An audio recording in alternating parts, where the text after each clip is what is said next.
Tony Blair was the first Prime Minister in a century and a half to have a new baby in Downing Street.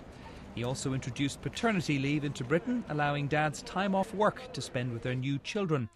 Now another new father in Downing Street, David Cameron, is making parental leave more flexible. Currently, men get 2 weeks off work upon the birth of their new children, earning a statutory minimum of £125 per week or 90% of their take-home pay if they're on a low wage.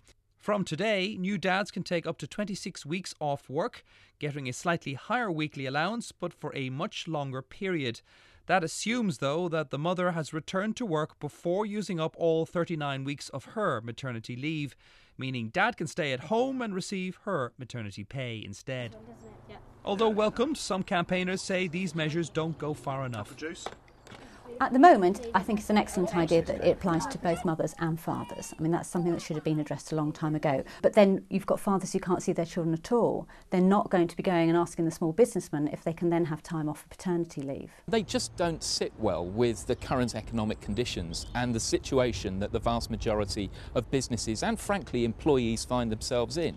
This piece of legislation belongs to an era when there was relatively high employment, when the economic situation was much better, and it's just the wrong time and it's the wrong measure.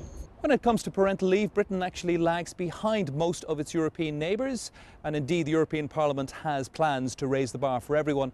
So even though companies may not like the idea, young parents should probably expect to get even more time off and flexibility in the future to spend with their newborn babies. Joe LYNAM, BBC News.